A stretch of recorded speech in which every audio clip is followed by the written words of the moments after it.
You're not gonna believe it, all the plants and vegetables we got for free.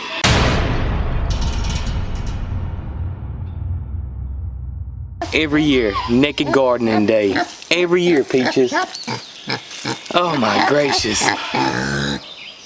So we're headed to the raised bed garden. We haven't done anything with the raised bed garden yet, but I got all these free plants and some cheap plants. I'm gonna show you everything we got. But we're going in the raised bed garden, me and my little buddy, and we're gonna start weeding this thing because that's what's gotta happen first before we plant anything in this sucker.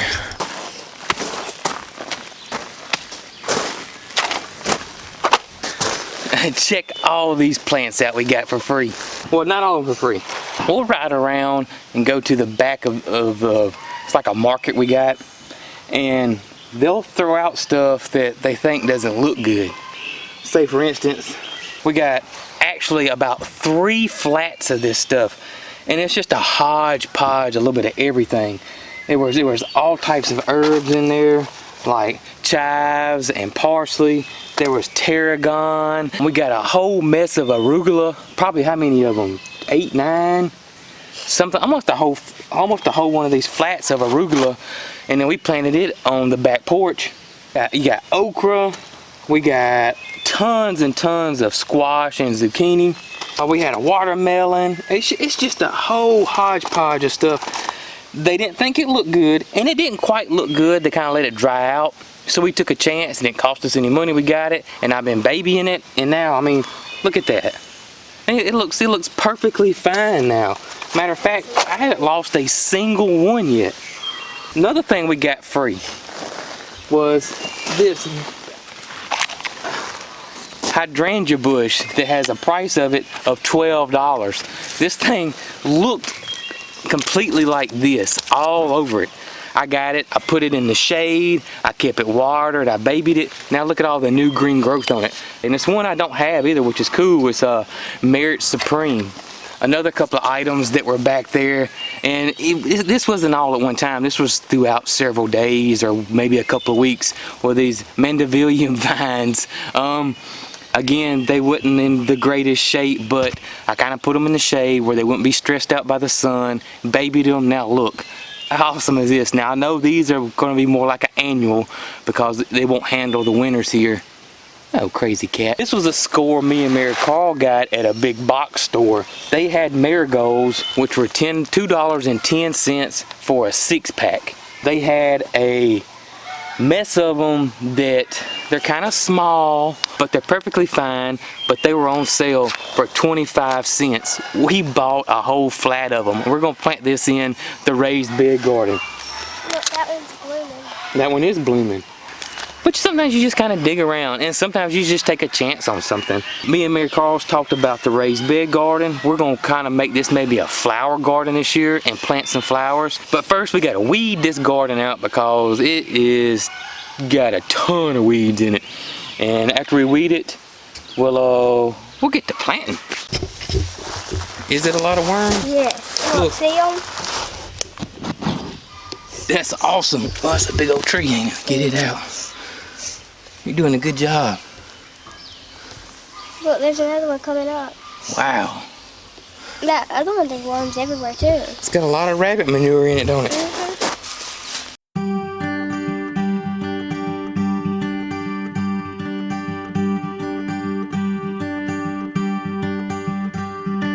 Teach my soul to sing your song, even when my eyes can't see.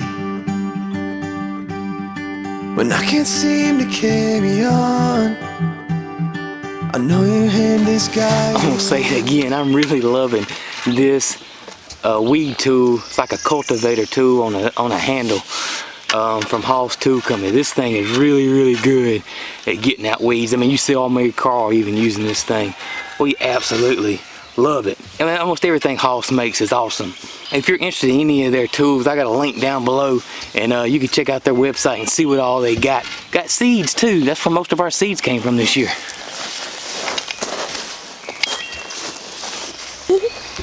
Whoa! He's squirming. He's huge. With I bet if those ducks came in here, they would devour everything. Oh yeah, the ducks will be tearing them up. I cannot tell y'all how much, you know, composting material. One. Another one? Yeah, he knows. They're everywhere. I mean, just this raised bed garden is probably at least 10 years old, if not older. And it's just, I constantly add stuff to it. You can see this has got pine straw that come from this pine tree up here. And not including all the rabbit manure we've dumped in here this recently. Chicken feathers we put in here. Chicken manure, compost from the compost bin. Old hay. You can see the old hay in there. What else? Cardboard. I like to mulch with cardboard and use cardboard as a weed barrier. And the worms absolutely love this stuff. What we will do before we plant is, like, it's hard to plant when this pine straw is here on top. We'll scrape this pine straw kind of off so we'll get bare soil. That way it's easier for us to plant. And then we can come back and just use that pine straw as a mulch and it'll just break down. I'm probably gonna come back, and more than likely, I love cardboard. I can get it free, it's cheap, it breaks down, the worms love it. And so I use cardboard a lot. So I'll probably come through here and put cardboard over this bed after we plant it, and then come back with probably some free mulch I can find, some leaf mulch, some pine straw I can rake up, put it in these beds and make it look pretty. Now I know there's some people that don't like cardboard, and I perfectly get it, and that's perfectly cool, but for me, I like cardboard. How many of those fake? I got a bunch of them. If you don't keep up with that channel, you don't know about the fake snakes. They're all out through my garden. I know sometimes people may pick up, this is the first video they've seen, and they'll see a snake laying on the ground and they'll make a comment, hey, there was a snake in your garden, you didn't see it. Yeah, we keep these fake snakes. That old timer told me many years ago, this is how he kept birds out of his garden. But the key to it is you gotta move it daily. It can't stay in the same spot. I will say this, they still do spook me from time to time, even though I know they're in here. We're gonna put some fertilizer in there, organic fertilizer. Y'all have heard me say it before. I buy whatever I can find on sale at the end of the growing season. Organic fertilizers just go dirt cheap. The one that I've been using for a while now and I like, it's called Eco Scraps. This is a 546. And I'm gonna put some organic bone meal in there too. You know, marigolds is a good companion plant because they do ward off certain pests, and including larger pests like rabbits. We got a mess of them. How many rows you think? I don't know. I'm thinking probably 3 rows.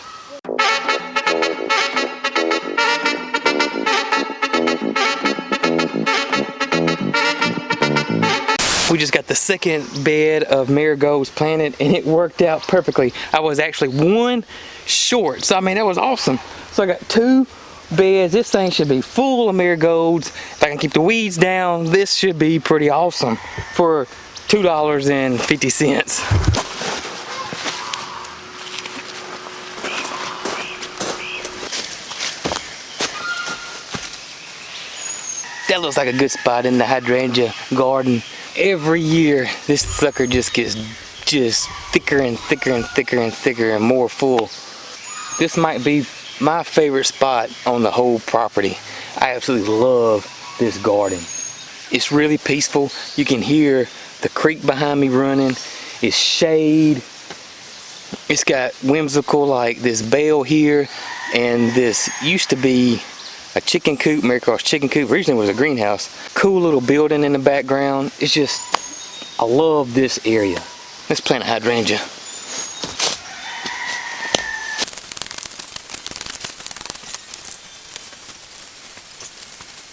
And in a couple of years, that sucker will be big as the rest of them. Now let me show you where we're gonna put these mandevilla vines. This is where I want to put these vines. Go plant them right here, and hopefully they'll grow up this arbor right here. I usually have this pink rose that grows here, but it had gotten a lot of dead wood in the top, so I just cut it back, and it eventually just take back over. If you notice in my garden, wherever I have a gate, I typically have an arbor. And I just think arbors are so cool because you can just plant so many things that climb, even annuals that climb, like a cardinal vine. I mean, there's just a lots of stuff. Clematis. There's a lot of things that you can plant on these arbors that every year, you know, it'll be something beautiful. It had like a bamboo cane in it that was bowed over, and it was trained itself to grow on that cane, and I don't want it to do that, so I broke that cane out, and I'm trying to unravel this thing, and it's kind of tedious, but I got it because I want it to grow up my arbor.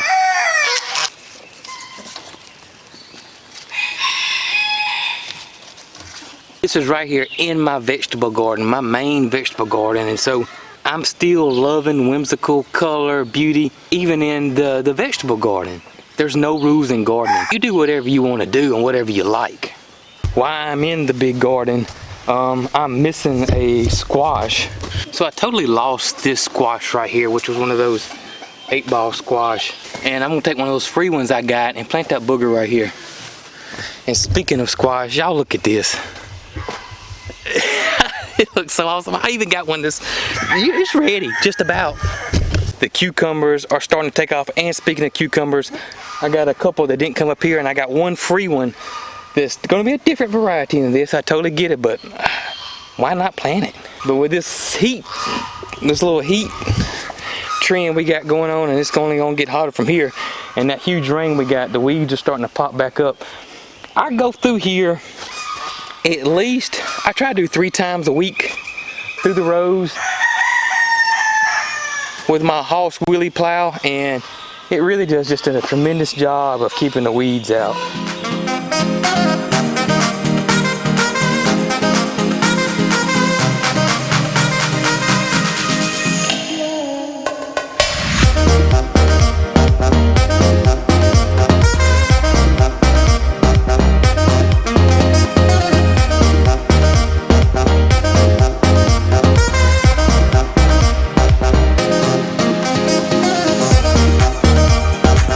Guys, if you're interested in any new Cog Hill Farm gear, I got a bunch of new stuff out like this old snap shirt. Check out this link right below me. If you want to see how I planted this garden, check out this link right over here.